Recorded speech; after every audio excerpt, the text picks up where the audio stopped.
Daf Lamed He, nous commençons au début du Perek, à la Mishnah, Ketzad Mevachim ala Perot. Donc le 6e Perek de Brachot est un Perek consacré aux Brachot avant de manger et aussi après manger. Essentiellement le Birkat Hamazon c'est dans le 7e Perek. Le 6e Perek ce sont les Brachot de chaque fruit, de chaque légume. Nous verrons aussi du pain, de la viande, etc. Et tous les cas qui seront rapportés donc dans la Gemara. Tout d'abord, la Gemara va chercher quelle est la source. Pourquoi devons-nous faire une bracha avant de prier, avant de manger? Est-ce une halakha minatora ou une halakha midirabanan? Donc tout d'abord, la Mishnah nous dit Ketzad mevachim ala perot. Comment va-t-on faire les brachot, les bénédictions sur les fruits? Eh bien, le perot aïlan sur les fruits de l'arbre ou omer, il va dire, celui qui veut les manger, Boré Periaetz. Donc, comme le précise le Rambam, le Tana n'a pas besoin de nous dire Baruch Ata Hashem Elokeinu Melech Haolam, puisque toutes les brachot sont identiques. Toutes les brachot commencent par Baruch Ata Hashem Elokeinu Melech Haolam. Donc, le Tana va juste nous donner les différences entre Boré Perietz, Boré Periadama, Boré Periagefen. Donc, sur les fruits de l'arbre, ou Omer, il va dire Boré Periaetz. Donc, Akadosh Baruch Hu qui a créé le fruit de l'arbre. Chutz minayain, à l'exception du vin. Shalayain omer boré periagefen. Parce que sur le vin, étant donné que le vin est une boisson, chashuva, une boisson importante, comme nous le verrons dans la Gemara, on va dire boré periagefen, qui a créé le fruit de la vigne. Déjà là, la Mishnah nous apprend, on peut déduire un grand chidouche. Lorsqu'on dit à l'exception du vin, comme si pour le vin on aurait dû faire boré periaetz. Le vin, c'est une boisson, on aurait peut-être pu dire sheakol, mais pas boré periaetz. Eh bien non, nous verrons qu'en vérité, étant donné que le vin, c'est l'essentiel du raisin, nous devons dire boré periaetz. Lorsqu'on dit boré periagefen, c'est qu'on vient préciser, on vient donner une importance particulière à la vigne, mais effectivement, sinon, on aurait dû dire boré periaetz, puisque c'est l'essentiel du fruit. Nous verrons par la suite l'huile d'olive, la bracha de l'huile d'olive, c'est boré periaetz. Bien que pour toutes les autres boissons, les jus de fruits, jus d'orange, la bracha c'est sheakol, ça la Gemara dira plus tard que les jus de fruits sont considérés comme zia be'alma, c'est-à-dire comme la transpiration du fruit, mais ce n'est pas l'essentiel du fruit, alors que le vin et l'huile, c'est l'essentiel du fruit.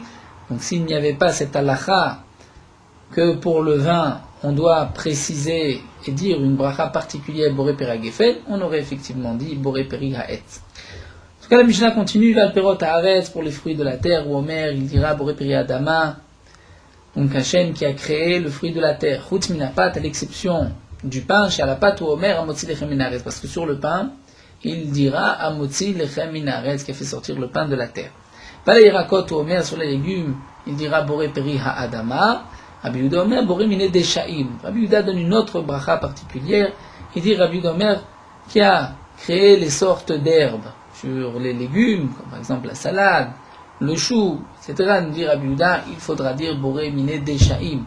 Il y a aussi les kitniot, les légumineux, mais ça, d'après Rabbi Yehuda, on dira, c'est aussi une bracha particulière, il faut préciser, comme nous le verrons dans la Gemara, d'après Rabbi Yehuda, une bracha pour chaque espèce, même lorsque on est dans les fruits de la terre. La halakha, bien évidemment, nous le savons, on n'est pas comme Rabbi Yehuda, elle est boré periadama pour tous les légumes et tous les fruits de la terre.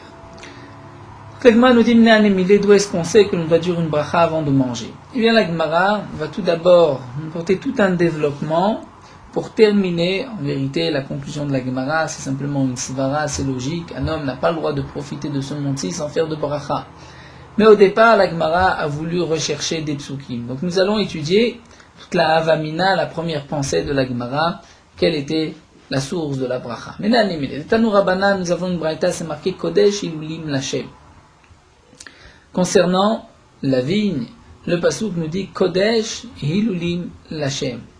C'est-à-dire, le Netar Evaï, la 4e année, nous savons que lorsqu'on plante un arbre, les 3 premières années, nous n'avons pas le droit de manger les fruits de cet arbre. Les fruits sont interdits, non seulement à la consommation, mais aussi d'en tirer profit. La 4e année, c'est ce qu'on appelle Netar Revaï ou Kerem Revaï, la vigne de la 4e année. On devra manger cette récolte à Yerushalayim. Dans le cas où on ne peut pas transporter la récolte à Yerushalayim, on va faire un pidion. C'est-à-dire qu'on va faire passer la Kedusha, la sainteté de ces fruits, transposer sur une pièce, et c'est cette pièce qu'on apportera à Yerushalayim, avec laquelle on achètera des aliments qu'on mangera à Yerushalayim. Donc le pasuk nous dit, la 4e année, tous les fruits seront Kodesh Hilulim Lachem. Que signifie Hilulim? Hilulim signifie louer. Eh bien, la Gemara va nous dire, Melamed, Shitunim, Bracha, Lifnem, Melachem. De là, on apprend, puisqu'il y a 2 Hilulim, c'est-à-dire 2 louanges, une louange avant, une louange après. De là, on apprend que les fruits, comme par exemple la vigne ou d'autres arbres, nous devons faire une bracha avant et après. C'est la signification du pasuk, Kodesh Hilulim, c'est-à-dire les fruits sont Kodesh, on devra les monter à Yerushalayim. De quels fruits il s'agit? Des fruits avec lesquels on va louer Akadosh Baruch Hu, donc une bracha avant, une bracha après. Mais Kavama Rabbi Akiva, de là Rabbi Akiva a dit Asur l'Adam Shitom Klum Kodem Shevarech, un homme n'a pas le droit de goûter quoi que ce soit avant de faire une bracha. Mais la Gemara n'est pas tout à fait d'accord. Pourquoi? Puisque ce pasuk Kodesh Hilulim est déjà utilisé pour autre chose. C'est vrai que dans Hilulim, nous apprenons 2 choses. Il y a 2 Hilulim au pluriel. Donc on va dire 2 louanges. Mais la Gemara nous dit Kodesh Hilulim Lachiou Deate. C'est pour cela que le pasuk vient, le pasuk Haïm Evayele, il vient pour un autre enseignement. Chad, le premier, Hilul, puisque nous avons donc un pluriel, donc il faut 2 louanges. Eh bien, le premier, la dracha, c'est pas sous une forme de louange, de Hilul, mais on va changer le He en Chet, puisque le He et le Chet parfois sont des otiyot mitralfot qui s'échangent, comme nous le savons par ailleurs.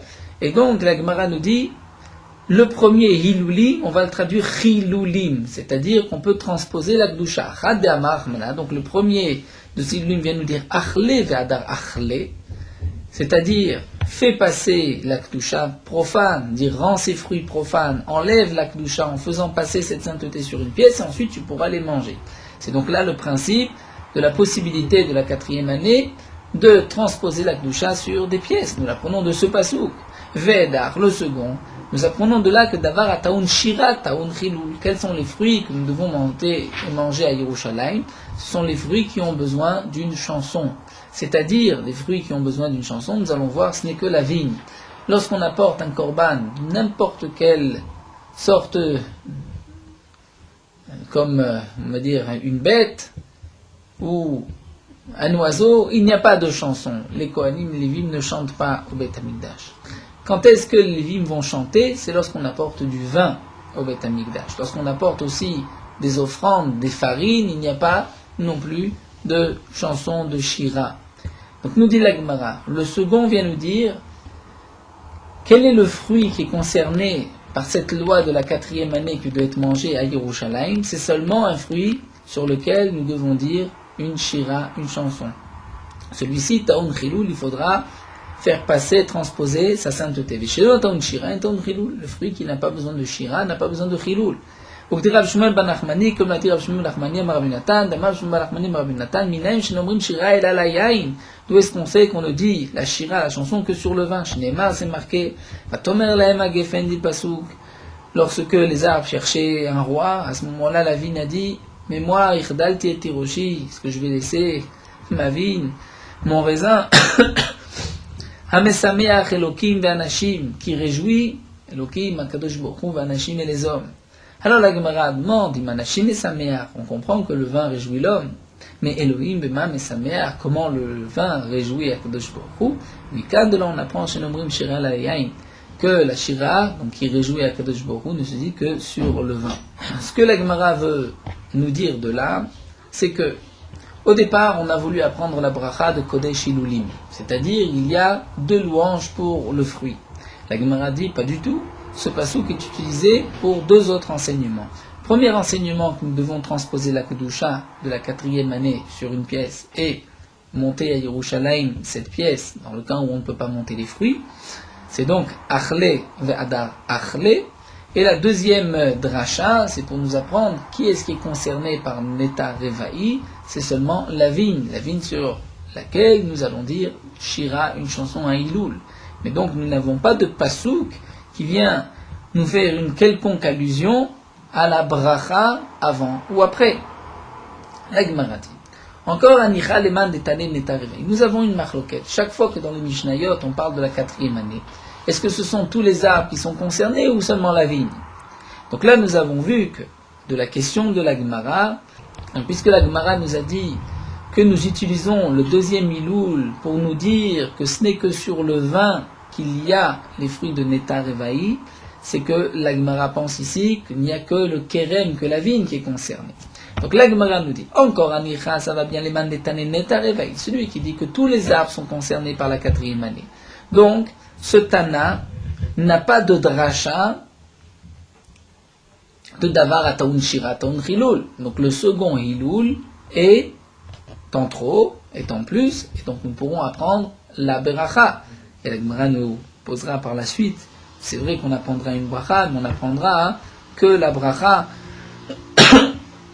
ou d'avant ou d'après, mais pas les deux. C'est aussi une question. Et là, nous dit, mais en tout cas, les man des Tané Kirim Revaï, celui qui dit que ce n'est que la vigne qui est concernée par la 4e année. Donc, celui qui dit ainsi est obligé d'expliquer Hilulim, comme nous l'avons dit, que le Pasuk vient nous dire quels sont les fruits qui sont concernés par ce Hilul. C'est le fruit sur lequel on va dire des chansons, des shirotes. Alors, le passouk donc de Hilulim est déjà utilisé, Maïkalimima. Comment pourra-t-il expliquer quelle est la source de la bracha avant et après? Neitmar, donc comme la Gemara nous dit, Rabchia et Rabbi Shimon Berebi, là dit Chad Tane Kerem Revaï, dans toutes les Mishnah il dit il n'y a que la vigne qui est concernée par la 4e année, les autres fruits on peut les manger après les 3 ans de Orla, Chad Tane Neta Revaï. Et l'autre dit non, c'est Neta Revaï, ce sont tous les arbres, tous les fruits doivent être mangés à Yerushalayim la 4e année. Donc la Gemara nous dit, si tu dis qu'il n'y a que le Neta Revaï, c'est-à-dire tous les arbres sont concernés par la 4e année, donc effectivement il reste un Hilul en plus. Ulman Etane Kerem Revaï, nous dit la Gemara, et même d'après celui qui dit Kerem Revaï, c'est-à-dire qu'il n'y a que la vigne, eh bien Anicha, ça marche, Iyaliv Xerashava, tout va bien si lui va apprendre le din de Kerem Revaï d'une Xerashava et non pas de Hilulim. Il l'apprend d'ailleurs, que ce n'est que la vigne qui est concernée par la 4e année. Les Tanya, nous avons une braïta. Rabbi Omer, Nemarkan Osif Lachem Tevuato. C'est marqué dans un passouk, Kadosh Baruch Hu va vous rajouter Osif Lachem Tevuato, sa récolte. Nemar Le'elam de Tevuata Kerem. La récolte de la vigne. Malelam Kerem, Afkan Kerem. Donc on va apprendre de la même manière que Kerem, ici aussi c'est Kerem, c'est-à-dire le passouk. Leosif Lachem Tevuato, qui nous permet de manger le fruit de la 5e année, concerne aussi et seulement le Kerem, la vigne. Donc, d'après cette explication de Rébi, nous apprenons du passouk Leosif Lachem Tevuato, que la Torah nous a interdit de manger en dehors de Jérusalem la 4e année les fruits de la vigne exclusivement. Donc à ce moment-là, puisque j'ai une dracha, j'ai une source, que le Kerem Revaï ce n'est que la vigne, alors Aïterle Chad Ilul le bracha. Il nous reste un autre Ilul pour la bracha. On revient toujours à la question initiale. Nous avons au départ trouvé Kodesh Ilulim, il y a 2 Ilulim, on a voulu dire la bracha d'avant-après. La Gemara a posé la question impossible puisque ces Ilulim sont utilisés pour 2 drachot. La Gemara nous dit encore, si le Tana pense Neta Revaï, tous les arbres, donc le second Ilulim ne vient pas dire seulement la vigne puisque ce sont tous les arbres. Donc il est en trop. On pourra apprendre la bracha. Même si tu dis Kerem Revaï, mais que tu apprends que la 4e année ne concerne que la vigne, d'un autre passouk de cette Xerashava que Rébi nous rapporte, alors là aussi on comprendra que le Hilul vient apprendre la bracha. Mais Veilo Yali Xerashava, demande à Gma, mais s'il n'apprend pas la Xerashava de ce passouk, alors bracha menale, d'où est-ce qu'il va savoir que nous devons faire une bracha, étant donné que nous avons à ce moment-là besoin du Hilul, du 2e, pour nous dire que qu'est-ce qui est concerné par la 4e année que la vigne sur laquelle nous allons dire des Hilulim, des louanges, des shirot, des chansons. Et la Gemara continue encore la question, puisque la question est composée et est très longue. Veina meyali Xerashava, et même si tu apprends d'une Xerashava. Donc effectivement, tu as une Xerashava de Tevuato, qui vient nous dire que la 4e année, il n'y a que les fruits de la vigne. On est d'accord. Donc le Hilulim, le 2e Hilul, est en trop. Tu vas de là déduire que lorsque tu vas manger, tu vas faire une bracha. je comprends Ashkechan Lachorav, la bracha d'après. Pourquoi la bracha d'après? Puisque même pour le pain, dans la Torah, c'est marqué V'achalta v'savata uverachta. C'est-à-dire, tu as mangé, tu es rassasié et tu feras la bracha après. Donc, la seule bracha qui est mentionnée dans la Torah, c'est la bracha d'après, pas la bracha d'avant. Donc, si Hilulim viendrait nous dire que pour les autres aliments, la vigne, le raisin, le vin, il faut faire une bracha, je vais dire après, comme pour le pain. Mais les fanav, la bracha, avant de manger minaim, tout est-ce qu'on sait qu'on doit faire une bracha? La Gemara dit, si ce n'est que ça ta question, à l'okashia. Je peux te dire que ce n'est pas une question d'Atebika Vachomer, puisque c'est une logique de la plus forte raison. Chez vous savez, lorsque tu es rassasié, tu fais une bracha, chez Uraev, le Cholshken, lorsque tu es affamé, n'est-ce pas plus forte raison que tu dois dire une bracha? Alors la Gemara dit, on est d'accord, même si tu vas prendre du Hilulim, la bracha d'après, et que tu vas dire la bracha d'avant, je la prends Bekal Vachomer. Mais Ashkecham Keren, on aura trouvé que sur le raisin, la vigne, puisque Hilulim, c'est la vigne. Sha'ar mini minaim, d'où est-ce qu'on sait que les autres espèces, c'est-à-dire les autres fruits, on doit faire aussi une bracha avant et après? Alors la Gemara nous dit, eh bien on la prendra, Yalif Mikerem, on la prendra de la vigne. Si déjà, pour le raisin, tu fais une bracha avant et après, pour une orange, tu feras aussi une bracha avant et après. Donc la Gemara dit, minaim, d'où est-ce qu'on sait? Yalif Mikerem, parce que tu vas la prendre du kerem, de la vigne. De la même manière que pour le raisin, tu vas faire une bracha avant et après, pour les autres fruits, tu feras une bracha avant et après. Ma kerem, d'avar shenene. De même que pour la vigne, tu en profites. Fais ta une bracha, tu dois faire une bracha avant et après. Afkol d'avar shenene, ta une bracha, tu dois faire une bracha avant et après pour toute chose pour laquelle tu as un profit. Nous dit la Gemara, on ne peut pas apprendre l'un de l'autre. Parce que mal kerem shken chayil beolelot. Le kerem a une particularité, c'est que lorsque tu vas ramasser, couper tes grappes de raisin, lorsque tu trouves du raisin qui ne forme pas une grappe, c'est simplement une tige avec des raisins qui sont rattachés, c'est ce qu'on appelle olilot, tu dois les laisser pour les pauvres. Donc, on voit que pour le kérem, il y a des dynimes particuliers. Ces dynimes-là, nous ne retrouvons pas pour l'orange ou la pomme. Donc, puisque la vigne, c'est différent, peut-être qu'il y a aussi une bracha pour la vigne, mais pas pour autre chose. Alors, la Gemara nous dit, si ce n'est que ça, kama toriar, j'apporterai une preuve du blé, kama, dire la récolte. De la même manière que la kama n'a pas de chiyuv olelut, tu vois qu'il n'y a pas ces dynimes-là de laisser lorsqu'il n'y a qu'une seule tige avec les fruits. Et malgré tout, on doit faire une bracha. Donc là aussi, pour tous les fruits, on fera une bracha. C'est-à-dire que maintenant, nous allons apprendre du kérem. Si tu poses la question, mais la vigne c'est différent, je vais te dire, kama tochiyar, la récolte, le blé, prouve que ce n'est pas différent. La Gemara dit, mais mal kama bechala, si tu vas prendre de kama, du blé, eh bien je vais aussi te poser la question que le blé c'est différent parce que le blé, il y a une obligation de chala, ce qu'il n'y a pas sur les autres fruits. La Gemara dit, mais keren yochia, à ce moment-là je t'apporte une preuve du kérem, de la vie. Et la Gemara nous dit donc, v'chazar adin l'oraïzé kiraïzé l'oraïzé kiraïzé atzadashavi. C'est-à-dire effectivement on revient, l'un n'est pas comme l'autre, l'autre n'est pas comme le premier, le point commun. C'est-à-dire, pour expliquer bien cette ligne de Gemara qui est un peu difficile. La Gemara en général cherche à apprendre un cas d'un autre. Donc on a essayé d'apprendre la bracha sur la pomme de la vigne. La Gemara a dit non, peut-être que la vigne a un statut différent puisqu'il y a olelut, une partie pour les pauvres. La Gemara a dit bien, je vais apprendre la pomme du blé. La Gemara a dit le blé a aussi un statut différent puisqu'il y a un chiyuv chala, peut-être qu'il y a aussi un chiyuv bracha.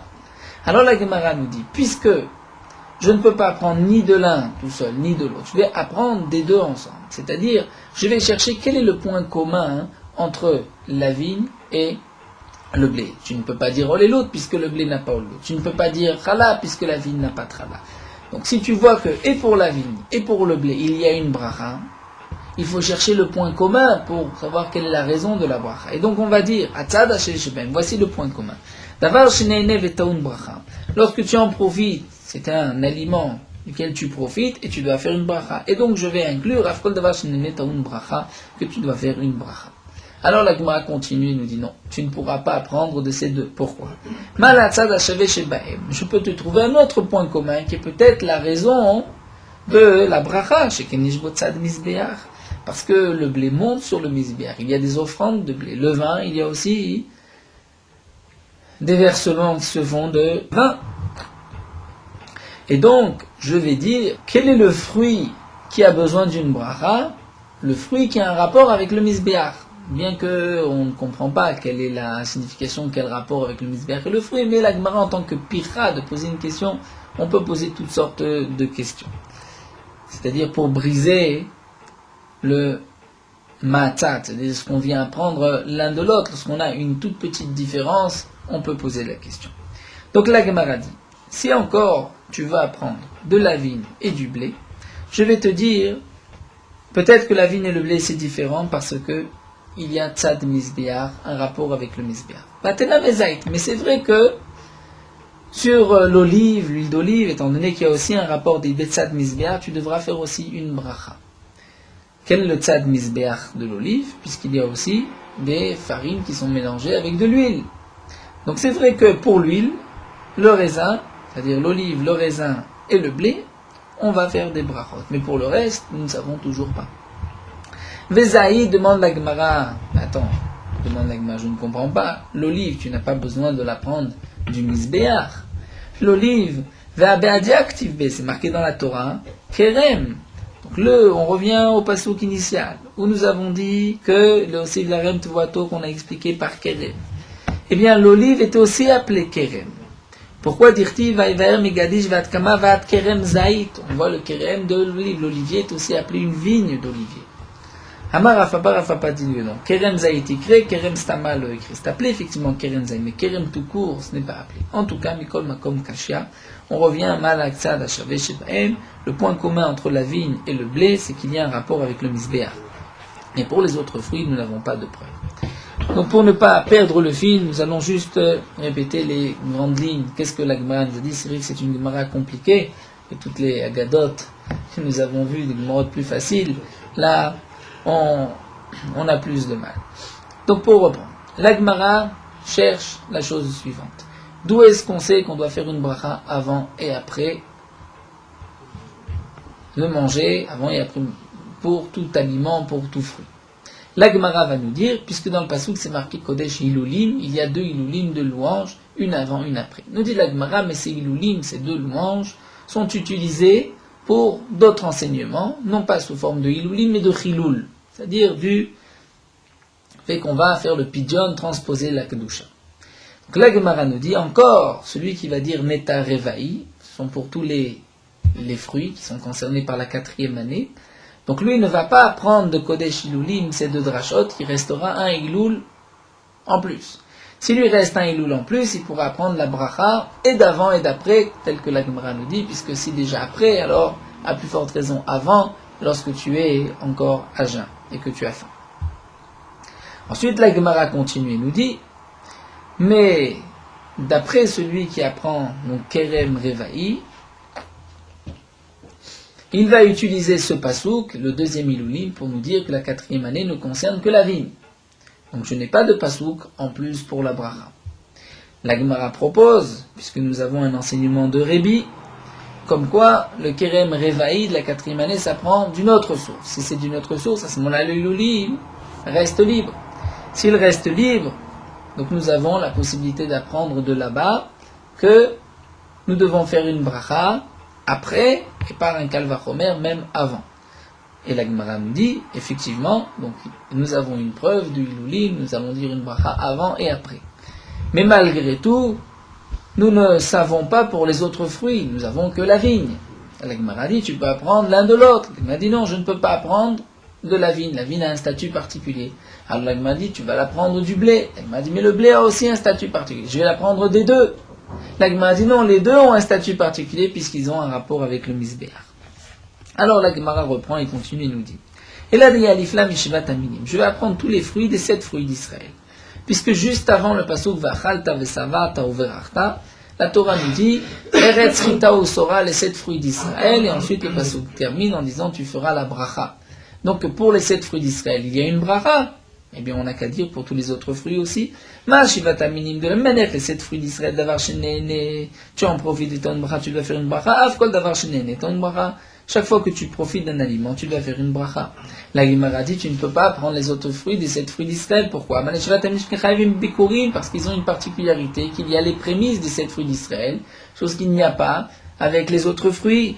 De plus, à Tinach Lachora, c'est vrai que nous avons un pasouk qui va nous dire la bracha d'après les 7 fruits d'Israël. Mais les fanav, avant, minaim, d'où est-ce qu'on sait?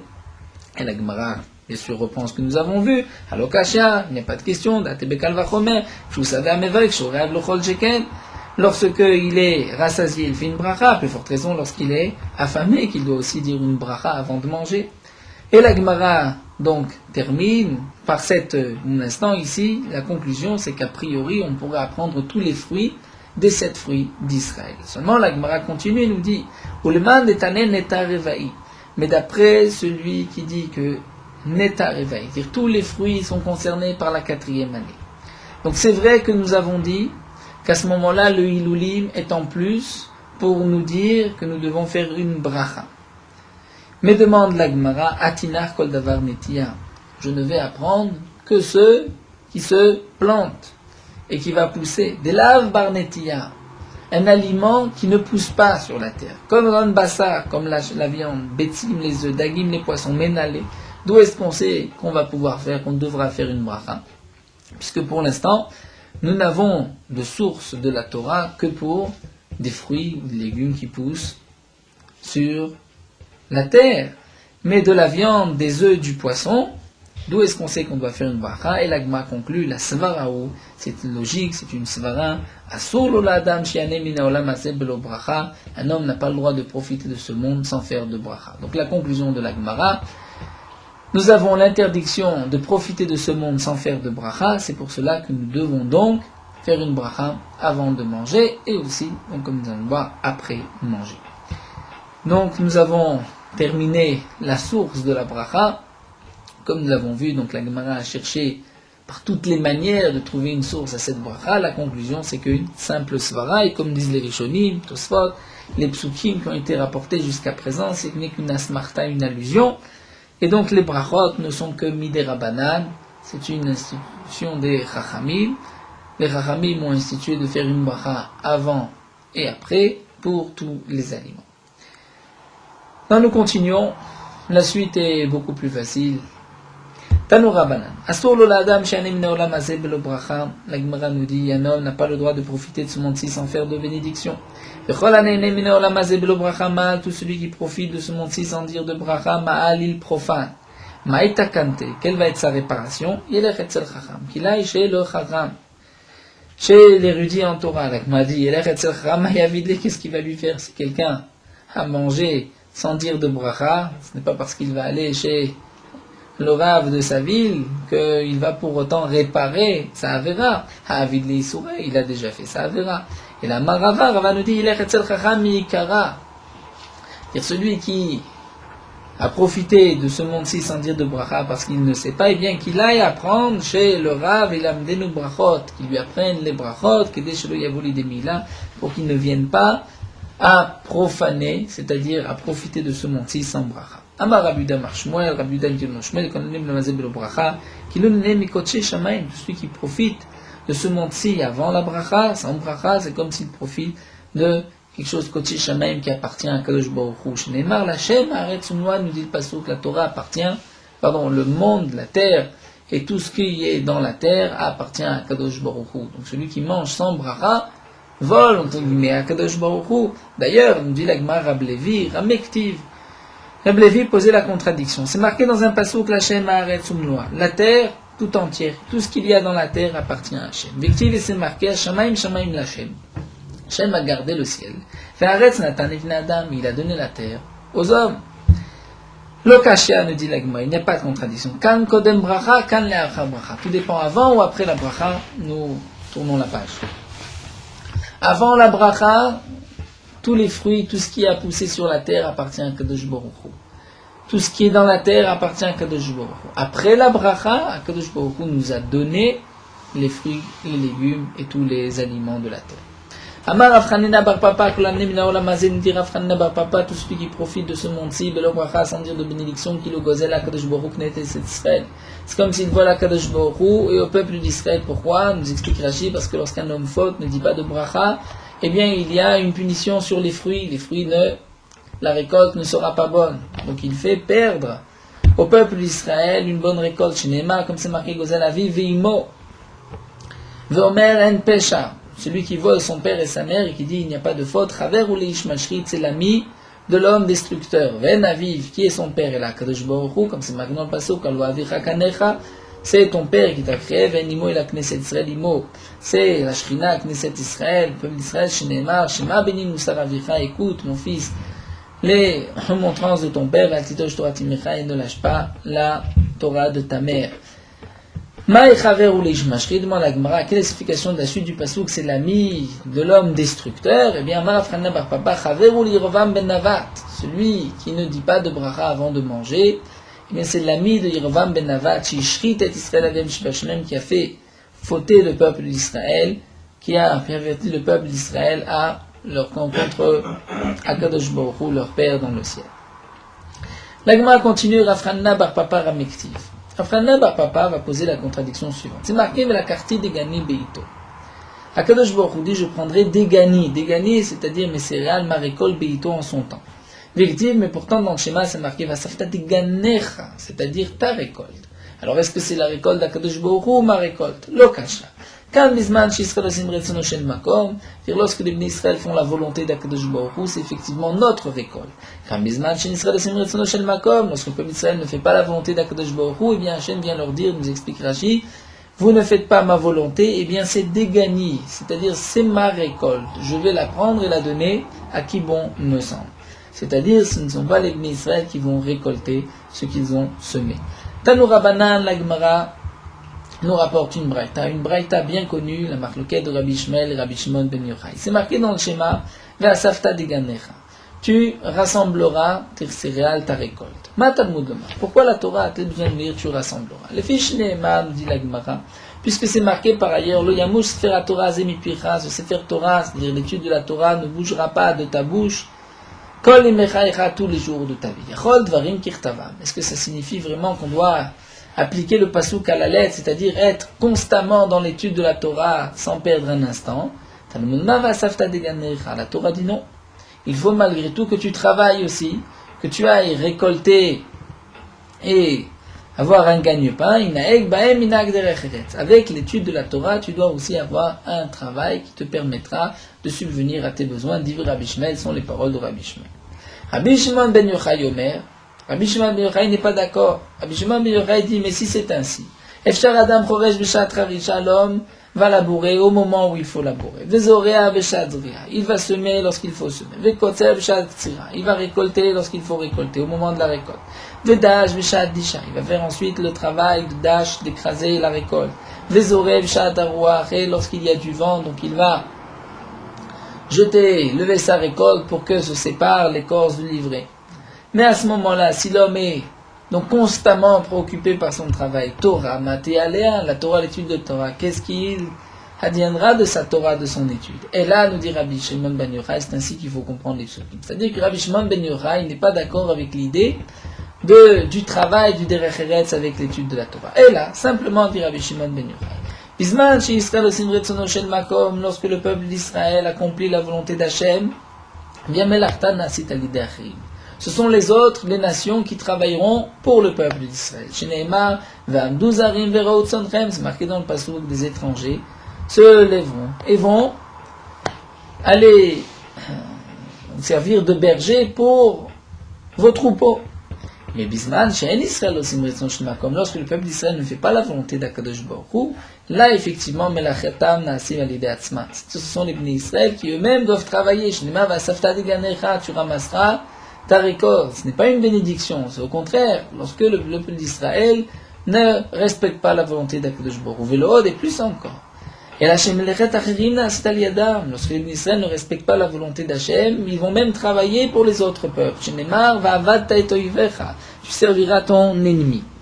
Donc là, nous avons une marloquette de fond entre Rabbi Shmuel et Rabbi Shimon ben Yochai. Faut-il travailler et étudier, ou bien ne se consacrer qu'à l'étude, comme pense Rabbi Shimon ben Yochai? Eh bien, nous dit Abaye, Arbe Asuki Rabbi Shmuel ve'alta biyadan. Beaucoup ont agi, ont fait comme Rabbi Shmuel, c'est-à-dire l'étude et le travail, ve'alta biyadan. Ils ont réussi.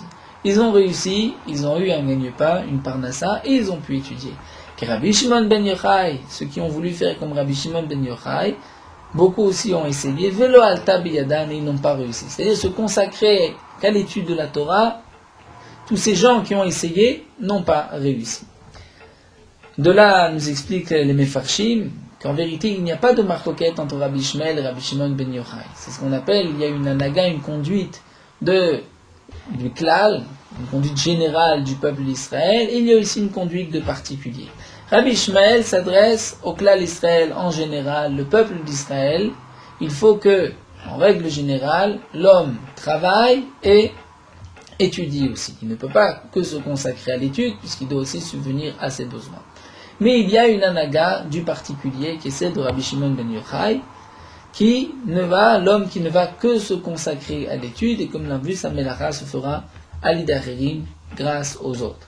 Et comme nous dit Abaye, beaucoup ont voulu faire comme Rabbi Shimon ben Yochai, c'est-à-dire, ce que nous dit Rabbi Shimon ben Yochai, ce n'est pas donné à la collectivité, ce n'est pas donné, on ne peut pas en faire une règle générale, mais ceci peut s'appliquer à des particuliers. D'ailleurs, nous verrons encore, la Gemara va nous donner d'autres exemples. Amar le Rava le Rabbanan, Rava avait l'habitude de dire à ses élèves, au Talmidei Chachamim, B'matuta minaïchu, je vous supplie, je vous demande, B'yomé Nisé ou B'yomé Tishrei, pendant le mois de Nissan et le mois de Tishri, donc ce sont les jours où on est occupé avec la récolte. Rashi nous dit, au mois de Nissan, c'est là où on va couper la récolte, Yomé Tishri, c'est là où on va presser le raisin et on va presser les olives.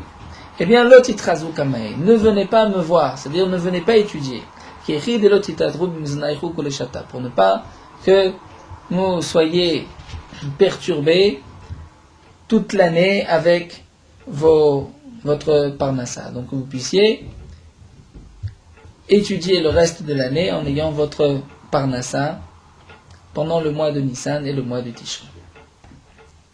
Amar Rabba Bachana nous dit Rabbi Yochanan Mishum Rabbi Yuda bar Ilai. Boverai, viens voir. Shelo kidot arishonim dot acharonim. Les générations précédentes n'étaient pas comme les générations d'aujourd'hui. Dorot arishonim, les premières générations asu toratan keva.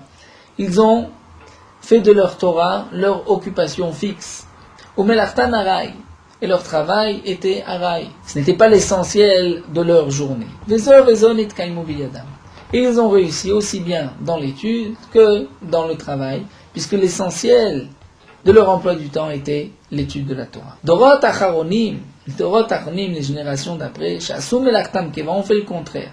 Leur melacha, leur travail, l'ont rendu fixe. Mais la Torah était temporaire, de temps en temps on étudie. Eh bien eux, ils n'ont pas réussi ni dans la parnassa, ni dans l'étude de la Torah. Viens voir, les générations précédentes ne sont pas comme les dernières générations.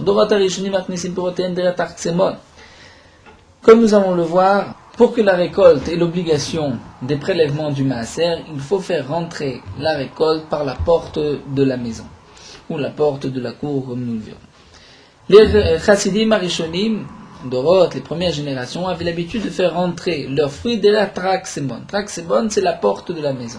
Kedel chayvam b'maaser, pour que la récolte soit tenue au prélèvement du maaser. Dorot acharonim, les générations d'après, machnisim pirotem dergagot, eux faisaient rentrer leurs fruits par les toits, der chatzot par les cours, der karfufot, fot c'est une cour derrière la maison, kedel patran mina maaser, pour qu'ils soient exemptés du maaser, puisque la récolte n'a pas vu la porte de la maison. Donc ils ont essayé de ruser pour ne pas que leur récolte soit imposable du maaser. Damar Rabiana, et comme Rabbi a dit, la tevel mitrev maaser, le tevel, c'est-à-dire la récolte, n'est tenue au maaser, atchire pnabait, que lorsque la récolte va voir la maison, c'est-à-dire la porte de la maison. Shnima bertia kodesh minabait, nous apprenons dans ce passouk, minabait de la maison. Rabbi Yochanan, mer afilo chatzar koval, Rabbi Yochanan dit, même si la récolte se trouve dans la cour, elle est aussi tenus au maaser, ils marquent, ils mangeront dans leurs portes, les portes des jardins, les portes des cours, vous savez où ils se rassasieront. Donc de là, nous voyons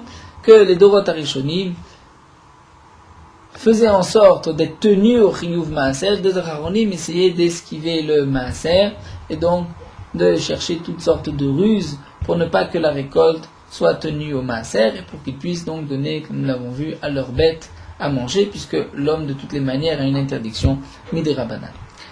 Nous continuons avec l'explication de la Mishnah. Nous avons vu Chutz min hayayin, que le vin, nous allons vers une bracha particulière qui est boré peri hagefen. Ma'ishna yayin, demande la Gemara quelle différence avec le vin. Il est ma mishum nishtan ilouye. Si c'est parce que le vin, c'est-à-dire le raisin, lorsque c'est devenu du vin, donc il a changé les ilouye, c'est-à-dire il est devenu plus important, plus, on va dire meilleur, parce que c'est pas meilleur au goût, mais il a monté de grade. Alors ishtane le bracha, c'est pour cela que le vin a une autre bracha. Pourtant, demande la Gemara, avare shemen, l'huile d'olive, d'ishtane l'huile, l'huile aussi a monté de grade par rapport à l'olive, et pourtant, le ishtane bracha, on ne change pas de bracha. Damar Rabbi Damar Shmuel, v'chan Amar Rav Yitzchak Bar Rabbi Yochanan, shemen zait, l'huile d'olive, mvachim ala boré peri haetz, on fait la bracha de boré peri haetz. Alors pourquoi pour le raisin, pour le vin, les Chachamim ont fixé une bracha boré peri hagefen? Amré, la Gemara répond, ata mishum de lo efshar. Là-bas, c'est parce qu'on n'a pas la possibilité pour l'huile d'olive, on ne peut pas dire boré peri hazait. Pourquoi? Comment va-t-on faire la bracha? Nevarer boré peri hazait, si on va dire Hachem qui a créé peri, le fruit du zaït, c'est-à-dire de l'olivier. Mais demande la Gemara, peragoufé zaït est créé. L'olive elle-même s'appelle zaït. Encore pour gefen, c'est la vigne. Le raisin, c'est un avim. Donc on dit boré peri à gefen. Mais là, lorsqu'on va dire boré peri hazaït, c'est-à-dire qu'il a créé le fruit de l'olive, c'est-à-dire qu'on a pressé l'olive et qu'on en a fait de l'huile, ça c'est l'homme qui a agi, ce n'est pas une bracha pour Akadosh Baruch Hu, puisque l'arbre, lui, n'est pas appelé, il n'y a pas que l'arbre qui est appelé zaït, et la bracha doit se faire qui a créé le fruit de cet arbre. Alors la Gemara nous dit, on aurait pu dire Hachem qui a créé le fruit de l'arbre de l'olive. Et là, Marzoutra va donner une autre expression. Chamra zayin. Le chamra, le vin zayin, c'est-à-dire il nourrit. Mishra lo zayin, lui il ne nourrit pas. Demande la Gemara, Mishra lo zayin, lui il ne nourrit pas. Vatnan, pourtant nous avons une Mishnah. Anoder min mazon. Si quelqu'un fait le vœu de ne goûter à aucun mazon, c'est-à-dire tout ce qui nourrit, a priori tout repas. Muta b'maim melach, il a le droit de boire de l'eau et de manger du sel, mais pas plus. Vinan pas. Et on s'est posé la question, maim melach ou de l'écrit mazon. Il n'y a que l'eau et le sel qui n'est pas appelé mazon, un repas, kol mille écrit mazon, mais tout le reste appelé mazon. Némativité du Rav Shmuel, on n'a qu'à dire que c'est une question contre Rav Shmuel, des Amri qui ont dit Nbachim boré mine mezonot la b'chamisha minim bilva. Rav Shmuel ont dit qu'on ne dira boré mine mezonot que sur un gâteau qui vient à base des 5 céréales. Pourtant, nous voyons de cette Mishnah que celui qui fait le vœu de ne pas goûter de mazon, il ne pourra manger que de l'eau et du sel, mais les autres fruits et légumes, il ne pourra pas. Donc on devrait dire aussi le boré mine mezonot, les mine mezonot qui nourrissent. Et Ravuna a répondu, Beomer, la Mishnah dans Nedarim, c'est lorsque quelqu'un dit kolazan alay, c'est-à-dire tout ce qui nourrit alay, je prends sur moi de ne pas le manger. Et donc il n'est interdit, il a l'interdiction de manger tout fruits et légumes, et ne pourra que boire de l'eau et manger du sel. L'huile est donc interdite, alma mishra zain, donc l'huile nourrit. Donc si c'est ainsi, pourquoi faire cette distinction entre le vin et l'huile? La Gemara répond une autre réponse, c'est la chamra saïd. Le chamra, c'est-à-dire le vin, saïd, on peut en faire un repas. Ou mishra lo saïd. Mishra, l'huile, on n'en fait pas de repas. Ve chamra, demande la Gemara, mi saïd, est-ce que ça sert de repas? Ve rava, ve chate chamra, kol maligma de pisra. On voit que Rava avait l'habitude de boire du vin la veille de Pessah, qui écrit dénigrerait les libés, pour qu'au contraire, pour lui ouvrir l'appétit. Et on ne dit pas que le vin va le rassasier, ça y est, il a pris son repas. Et pour que Nichol Matzat, fait pour qu'il puisse manger plus de matzah, donc Rava voulait s'ouvrir l'appétit avec du vin. La Gemara dit effectivement, tout va garir pour ta saïd. Lorsque tu bois beaucoup de vin, ça ouvre l'appétit. Lorsque tu en bois un petit peu, ça rassasie, tu n'as plus. La Gemara dit, mi saïd, ah bon, le vin rassasie, fait actif, pourtant c'est marqué, veyain et samach leva venosh, le vin réjouit le cœur de l'homme. Velechem leva venosh isab, mais le pain va rassasier, nourrir, servir de repas pour le cœur de l'homme. Alors la Gemara nous dit, naama de saïd, donc tu vois que c'est le pain qui est saïd, qui sert de seuda chamra, lo saïd. Le chamra, le vin, n'est pas soet, ce n'est pas un repas. Et là la Gemara continue, chamra est détarté. En vérité, le vin a deux particularités. Saïd ou mesamer, il réjouit et il peut servir aussi de repas. Alors que Naama, le pain Misad Saïd, il sert de repas, mais Smouché le Mesameach, mais il ne réjouit pas. Et Ari demande l'Agma, c'est ainsi, donc si tu dis que le vin et aussi Saïd peut servir de repas rassasi, on devrait faire le Birkat Amazon dessus. L'Agma répond, personne ne va fixer son repas que sur du vin, donc on ne dira pas Birkat Amazon. Alors la Gemara termine et demande à manière et si quelqu'un va fixer son repas sur du vin, il ne va prendre qu'un repas de vin. Amarle, il a dit que chez Yavo Eliaou, lorsque Eliaou Navi viendra, Viyomar, il nous dira avec Viuta, si on peut fixer un repas sur du vin. Ashta Miyam, maintenant, tant qu'Eliaou n'est pas arrivé, Batla Datoetsel Kolada, donc lui, sa pensée est annulée parmi l'habitude du monde. Étant donné que les gens n'ont pas l'habitude de fixer un repas sur du vin, eh bien, c'est pour cela qu'on ne dira pas Boré Perek Gefen. Donc la conclusion de la Gemara ici est que le vin, on va dire une bracha particulière Boré Perek Gefen, parce que le vin saïd, c'est-à-dire il sert de seouda, de repas, il rassasie, alors que l'huile lo saïd, et c'est pour cela que pour l'huile, on dira la bracha initiale Boré Perek et non pas Boré Perek Gefen.